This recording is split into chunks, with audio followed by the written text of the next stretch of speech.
और अब बात करेंगे हम पश्चिमी उत्तर प्रदेश की। बताते चले आपको ठीक शाम 7 बजे उत्तर प्रदेश की ओवरऑल पिक्चर, वो सबसे बड़ा आंकड़ा, यूपी का चुनावी मूड क्या है, ठीक शाम 7 बजे आपको दिखाएंगे। लेकिन उससे पहले उत्तर प्रदेश का चीनी का कटोरा चुनाव में किसका जायका बिगाड़ेगा, किसका बढ़ाएगा, जानने के लिए सीधे आपको लेकर चलते हैं। शिरीन हमारे साथ हैं। शिरीन।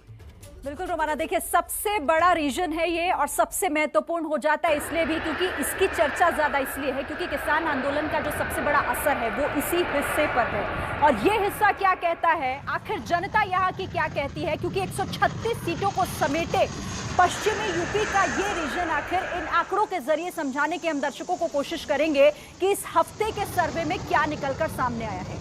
तो देखिए तस्वीर सामने है, बीजेपी प्लस को 39% वोट शेयर जाता दिखाई दे रहा है। इन 136 सीटों की तस्वीर यह है कि एसपी प्लस को 33% वोट शेयर पश्चिमी यूपी रीजन में दिखाई दे रहा है। बीएसपी का भी जिक्र कर लेते हैं, 16% वोट शेयर के साथ तीसरे स्थान पर दिखाई दे रही है और कांग्रेस की स्थिति वही 6-7 रहती है, तो 7% यहां पर भी और अन्य 5% के साथ यहां पर वोट शेयर के साथ दिखाई दे रहा है। तो 136 सीटें और सबसे बड़ा उत्तर प्रदेश का जो रीजन है पश्चिमी यूपी रीजन, रोमाना फिलहाल ये कहता है कि बीजेपी प्लस को 39% के साथ पहले नंबर पर रखा गया है। और देखिए पश्चिमी उत्तर प्रदेश के इन आंकड़ों को जानने में इस वक्त देश में दिलचस्पी इसलिए भी क्योंकि पश्चिमी उत्तर प्रदेश जो किसान बहुल इलाका है और यहीं के लिए तीनों कृषि कानून जो वापस लेने का फैसला सरकार ने किया, उसका क्या असर, एक हफ्ते में तस्वीर कितनी बदली, ये जरा समझ लीजिए आप कि पिछले हफ्ते 20 नवंबर को बीजेपी गठबंधन के खाते में जो 38% वोट शेयर जा रहा था वो इस हफ्ते बढ़कर 39% पर पहुंच गया है और समाजवादी पार्टी का गठबंधन में जो 35% जा रहा था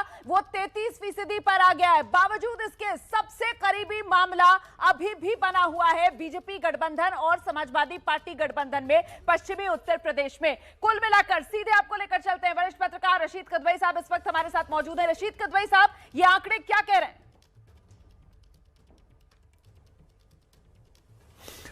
रोमाना, आंकड़े कह रहे हैं कि मामला बहुत पेचीदा है, कांटे की टक्कर है। देखिए घोषणाओं के बावजूद अगर हम पूर्वांचल की बात करें कि वहां एयरपोर्ट बने, एक्सप्रेसवे बने, लेकिन कोई बहुत ज्यादा भाजपा को फायदा नहीं दिखता। इसी तरीके से कृषि कानून वापस लेने के बावजूद ज्यादा बढ़त नहीं मिल रही है और अर्बन एरियाज में हमने देखा है कि चुनाव में भाजपा को ज्यादा संख्या से वोट जीते हैं तो वोट परसेंटेज और सीटों में कई बार काफी बड़ा उलटफेर हो जाता है।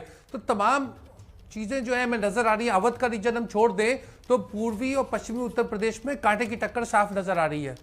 बिल्कुल, मुझे लगता है जरा एक रिएक्शन लेते हैं हम अवनीशेष अवस्थी जी का भी। अवनीशेष अवस्थी जी, मतलब किसानों की नाराजगी अभी भी दूर नहीं हुई है इस इलाके में, यहां तो मामला अभी भी बहुत नजदीकी, बहुत बराबरी का। रोमाना जी, 19 नवंबर को ये घोषणा हुई थी जी। 20 से 27 नवंबर या 26 नवंबर तक का ये सर्वे होगा, एक हफ्ते का सर्वे। 18 से 24 नवंबर तक का ये सर्वे है, मैं सिर्फ जानकारी दे रही हूँ जी जी। 18 से 24 का जी, 18 से 24 नवंबर तक का है।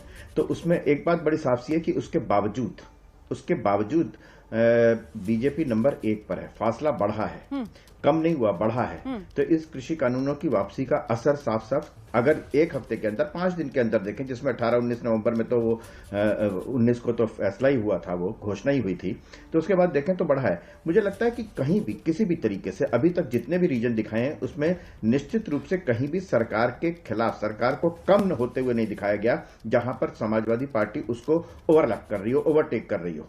जहां पर 1 या 2% का आगे बढ़, बीजेपी और एसपी दोनों, कहीं 1% ज्यादा है, कहीं 1% कम है, लेकिन लगातार बीजेपी ने बढ़त बनाई हुई है, ये एक महत्वपूर्ण बात है। ठीक है, सीधे दर्शकों को अब जेवर लेकर चलते हैं। मेरे सहयोगी नीरज पांडे इस वक्त मौजूद हैं। नीरज, जाट मुस्लिम कॉम्बिनेशन जो पश्चिमी उत्तर प्रदेश में बेहद महत्वपूर्ण माना जाता है, क्या जेवर की उड़ान उस पर भारी पड़ सकती है? जी बिल्कुल रोमाना, चूंकि जेवर हो चाहे पश्चिम उत्तर प्रदेश की जो राजनीति है वो गांवों से चलती है और मैं जहां पे खड़ा हूं दरअसल ये नगला गांव है, जहां पर 2 दिन पहले उत्सव सा माहौल था। प्रधानमंत्री नरेंद्र मोदी आए थे और मेरे ठीक यहां से 500 मीटर पीछे उन्होंने उद्घाटन किया था। यहाँ पे तमाम लोग बैठे हैं, नगला गांव के भी लोग हैं, यहाँ के किसान भी हैं, भारतीय जनता पार्टी के नेता भी हैं, समाजवादी पार्टी के नेता भी हैं। लेकिन शुरुआत करते हैं सत्ता पक्ष से। यहाँ के जो स्थानीय विधायक हैं धीरेन्द्र सिंह, उनके प्रतिनिधि हैं राकेश जी से बात करते हैं। राकेश जी, 1% जो वोट प्रतिशत है वो आप प्लस हुआ है, तो क्या लगता है कि जेवर एयरपोर्ट के शिलान्यास और कृषि कानून की वापसी से भारतीय जनता पार्टी को सीधा फायदा होने वाला है? देखिए पांडे जी, हम जो विकास की बात करते हैं, हम वोट घटेगा बढ़ेगा उस तरह की बात नहीं करते। हमारी सोच जो रहती है क्षेत्र के विकास के लिए, वहाँ के रहने वाले लोगों के उत्थान के लिए रहती है। आपको ध्यान होगा 1976 में नोएडा बना, 1991 में ग्रेटर नोएडा बना, 2001 के समय थे कि यमुना अथॉरिटी आई थी। उससे पहले की स्थिति और आपकी स्थिति आप जानते हो बेहतर है। अब जो बात आती है किसानों की, आप किसान उसमें मौजूद हैं यहाँ, उनसे आप स्वयं पता कर सकते हैं। इतना बड़ा प्रोजेक्ट 30,000 करोड़ रुपए का, इतना बड़ा अधिग्रहण किसानों ने स्वेच्छा से एक आवाज पर। लेकिन मुआवजा एक बहुत बड़ा मुद्दा है। हमारे साथ कार्यकर्ता भी हैं, मुज्जम अली। मुज्जम, आपको लगता है कि मुआवजा एक मुद्दा है किसानों के बीच में? नहीं, मुआवजा जब कोई मुद्दा इसलिए नहीं रह गया है, सहमति दी है सबने, 80-90% तक सहमति दी है जी, और अच्छा मुआवजा मिला है। आज तक इतना बड़े लेवल पर बिना लाठी चलाए, बिना एक डंडा चलाए पुलिस के, इतने बड़े पैमाने पर एकदम सारा अधिग्रहण हो गया जी। किसानों ने बहुत अच्छी तरीके से अप्रिशिएट किया है। इससे बहुत सारे लाभ मिल रहे हैं किसानों को। जी। आरएनआर की पॉलिसी कभी नहीं हुई इतनी अच्छी जितनी आरएनआर की पॉलिसी इसमें हुई है। इससे अच्छी कभी पॉलिसी नहीं हुई। प्लॉट मिला है। सपा के भी नेता हैं, यहाँ पे प्रत्याशी भी रहे हैं, नरेंद्र नागर साहब। नरेंद्र जी, आपको लगता है कि चूंकि आप लोगों का जो वोट प्रतिशत आज भी भारतीय जनता पार्टी से काफी कम है और 2% की काफी गिरावट, तो आपको लगता है कि कृषि कानून की वापसी से भाजपा को सीधा फायदा हुआ, आप लोगों को फिर से नुकसान झेलना पड़ेगा पश्चिम में? कोई नुकसान नहीं है। हम बहुत मजबूती से समाजवादी पार्टी की सरकार बनने जा रही है 2022 में। ये बात तो आप लोग 2017 में भी कहते थे। नहीं, अब हम तो अब कह रहे हैं। आप हमारी समाजवादी अखिलेश जी आ रहे हैं, समय पता है, पूरे पूर्वांचल से लेकर पश्चिमांचल तक सब चारों तरफ आवाज है बहुत बढ़िया। हमारे ही सर्वे में चारों रीजन जो पश्चिम के भी सबके सर्वे दिखाए गए हैं। किसी भी सर्वे में भारतीय जनता पार्टी से आप लोग आगे बढ़ते नहीं दिखाई पड़ रहे। देखिए, सर्वे तो आपके हाथ की कुंजी है, जैसा चलाओगे ऐसा चलेगी। और मीडिया तो दबाव में है, बिल्कुल एकदम इनके योगी मोदी के दबाव में है। ये तो बड़ी बात है। किसानों से पूछ लेते हैं, आम लोगों से पूछ लेते हैं क्या राय है। चाचा, चारों रीजन में भाजपा की बढ़त होती दिख रही है, क्या मानते हैं किसान बिल वापस ले लेने से भाजपा को सीधा फायदा हो रहा है? सीधा फायदा हो रहा है, ये बिल्कुल सीधा फायदा हो रहा है। मतलब किसान बिल लेना भाजपा का ठीक रहा कि मोदी जी का ठीक रहा? बहुत बढ़िया रहा जी।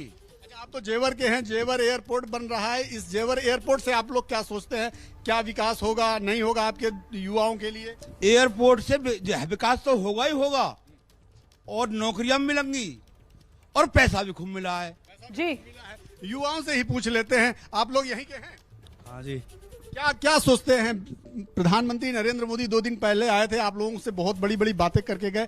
क्या लगता है कि जेवर एयरपोर्ट से आप लोगों की किस्मत पलटेगी, पश्चिम में सीधा फायदा होगा सरकार को? हाँ जी, बदलेगी। हाँ। चलिए, तो ये लोगों की राय जो नीरज जान रहे थे। नीरज लोगों का मन टटोल रहे हैं और यहाँ स्टूडियो में मेरे साथ पंकज झा मौजूद है। पंकज तो खुद जेवर में उस दिन मौजूद थे जब प्रधानमंत्री नरेंद्र मोदी पहुंचे थे शिलान्यास के लिए। तो जेवर से वोटों की उड़ान ये भरी जा सकती है क्या, या फिर पश्चिमी उत्तर प्रदेश में दूसरी तरफ समाजवादी पार्टी और आरएलडी भी तो एक साथ आ गए ना? देखिए, पश्चिमी यूपी जो है ना, वो बीजेपी के लिए गढ़ रहा है 2014, 2017, 2019 3 चुनावों में। लेकिन वो सबसे बड़ी चिंता की बात, अगर चिंता की बात नहीं होती तो तीनों कृषि कानून वापस लेने का इतना बड़ा फैसला प्रधानमंत्री मोदी नहीं करते। दूसरी बात, जो आज कृषि मंत्री नरेंद्र तोमर ने कहा है कि किस तरीके से जो पराली जलाने वाली बात भी है।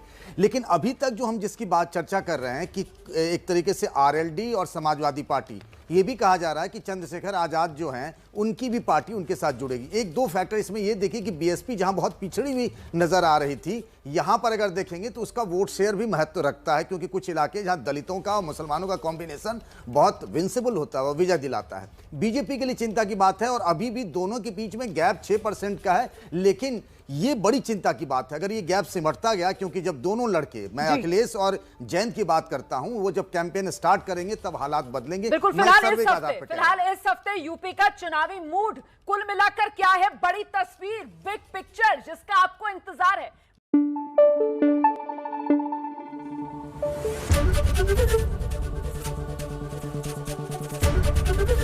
एबीपी न्यूज आपको रखे आगे।